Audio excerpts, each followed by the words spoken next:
right, welcome back. We're very grateful to have our next speaker with us, Storm Hodge from Parma Ridge Winery. He's going to do storm warning. Storm is the owner of Parma Ridge Winery, and in September of 2020, he suffered 2 strokes, and he continues to recover. He's here today to tell us all about his journey. Storm, Thank you. need help standing up? I got it.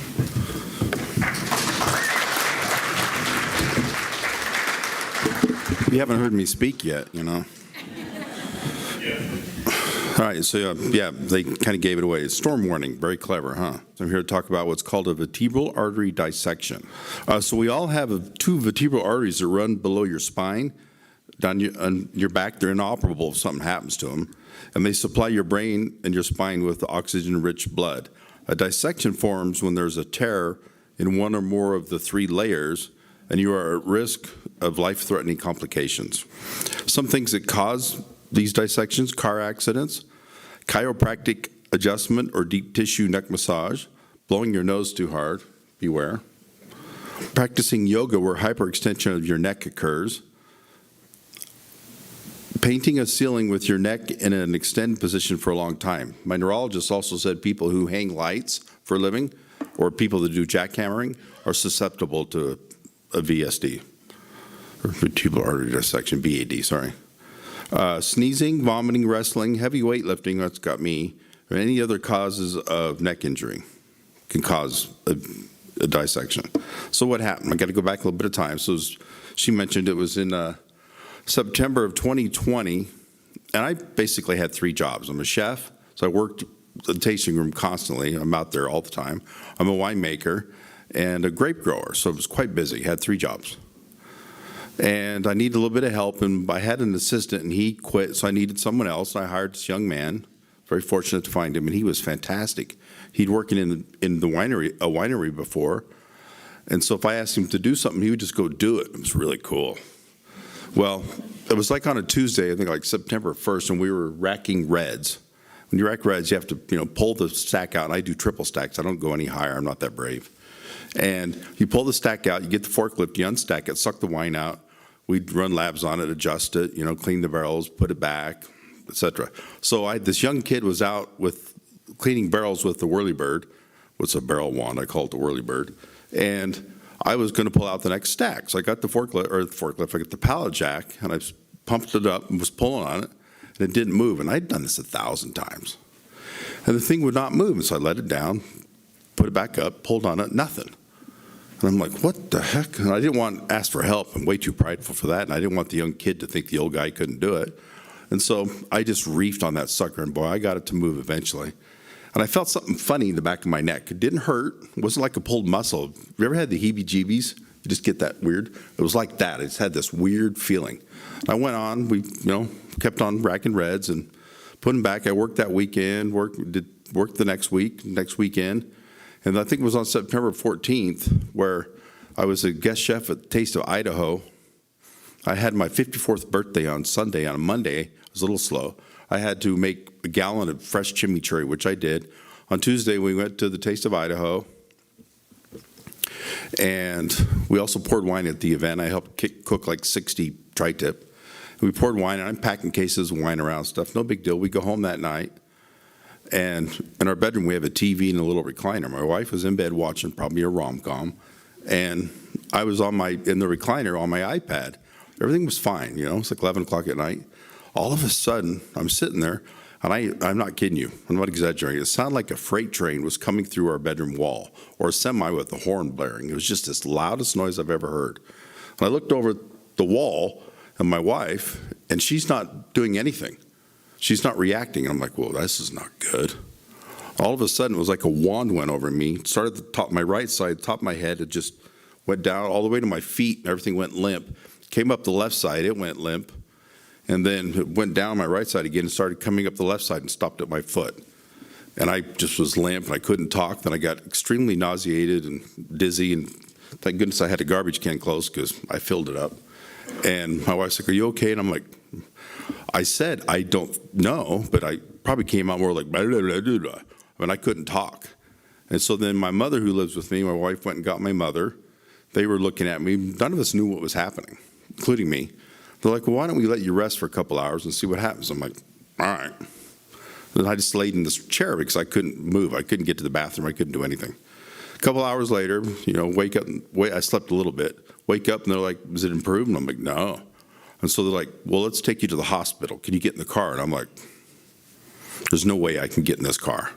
I couldn't even get out of the chair because I had nothing. The body just wasn't there anymore. And so they call an ambulance. First thing they say, can you hop up on that gurney? And I'm like, no. But it probably came out more like, nah. And so I got an ambulance ride to the ER, which was interesting. And so they were checking me out, and they don't know what's wrong with me. And so I laid there for hours, and they ran test after test. And about 6 in the morning, the doctor came in, and he goes, we think you're having a migraine, and we're going to send you home. I remember thinking, my God, is this what a migraine's like? I thought those people were just a bunch of wimps, And honestly, I was like, whoa, I feel guilty now because this sucks. And so then they had a shift change. The next doctor came in, he looks at my chart, and he goes, this guy's having a stroke. But this is way too late for them to do anything, not that they really could. And so they put me in stroke protocol. They said, you need to spend the night, all day and that night. And my wife couldn't go with me because it was during COVID, all that stuff. And so I spent the night there, and I'm, there's nothing working, but they're taking care of me and fed me and whatnot. And the next morning, this woman came in, and I don't want to be offensive, but she was this this old Asian Nazi-like lady. And she's like, you get up right now, go to the bathroom. And I'm like, I can't get up. She's like, I'll help you. So she helped me lean up because I couldn't even lean on the side of the bed. She made me stand up, and I'm basically holding on to her. She's like, you go to the bathroom. I'm like, I can't. She's like, no. I'm like, no. She's like, oh, you go to therapy, rehab. And so the next thing, I'm in another ambulance, and they take me off to Boise. I'm in rehab for a couple of weeks, and they were fantastic. They took care of me. Like the third day, this arm started working. And I was like, whoa, look at this, it works. But this side I'm still waiting on. It's been 3.5 years. So I was there for a couple of weeks and came home in a wheelchair. So that's what happened. The aftermath, so I have left side deficit. When I say left side, I mean it starts the top of your head, goes right down your face, your nose.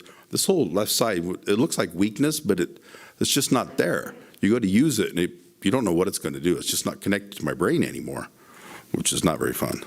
I have what's called central post-stroke pain or neuropathy, which is different than diabetic neuropathy.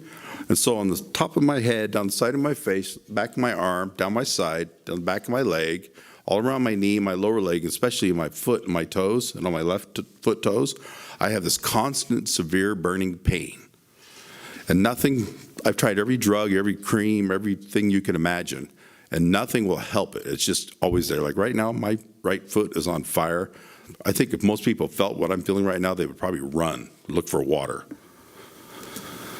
Loss of balance, this is probably the worst for me because your vertebral artery supplies blood for the back of your brainstem. That's where all your automatic functions are. And balance is gone. And this is the hardest. Because I can't walk up and down stairs without holding on to something. It's just, I can't climb a step ladder. It's hard to get in and out of a car. I mean, it's really scary. And I have spasticity. If I sit here long enough, you'll see it. Where your muscles fight against one another, you just start shaking. It's not as bad as it used to be. When I first came home, I'd just be sitting in the wheelchair watching TV. My leg would just start, or my left arm, and I'd be looking at it like, what are you doing? And it would just do it. So here's the level of technology of animation when I was a kid. Right? That's where we were. Today, my kids get the live animation Lion King. This is kind of like medicine. So if you notice, I got a drug for everything now. If you watch TV for an hour or two, you'll see that there's a drug for everything, except for strokes. There's nothing. Now, fact is, I'm going to warn you, if one of the side effects of a drug that you're taking is possible stroke, I would run, because you can still run. I would get away from it. I wouldn't take it at all. It's scary. And so, yeah, what are the advancements in treating strokes? Well, the S moved. Nothing. There's no treatment. There's nothing. There's nothing on the horizon. They don't know.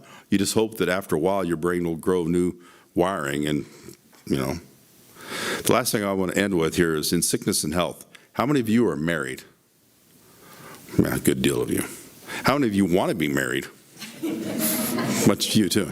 So this whole in sickness and health, I mean, this is a real thing, okay? If you are married, I pray that you are with somebody who takes this serious. And if you're going to get married, look for somebody who's tenacious and takes this serious, because it's a real thing. I wouldn't be here if my wife hadn't have stuck with me through all of this. I mean, getting up in the middle of the night, putting me in a wheelchair to take me to go to the bathroom, hauling me around to appointments. And, you know, when you lose your ability to function, you can't work anymore, put on 50 pounds, and you're in constant pain, you get a little crabby. You know, I tend to and I lost my filter. I have no more filter like I had one before. And so if you ask me a question, you're going to get an honest answer. I'm warning you right now.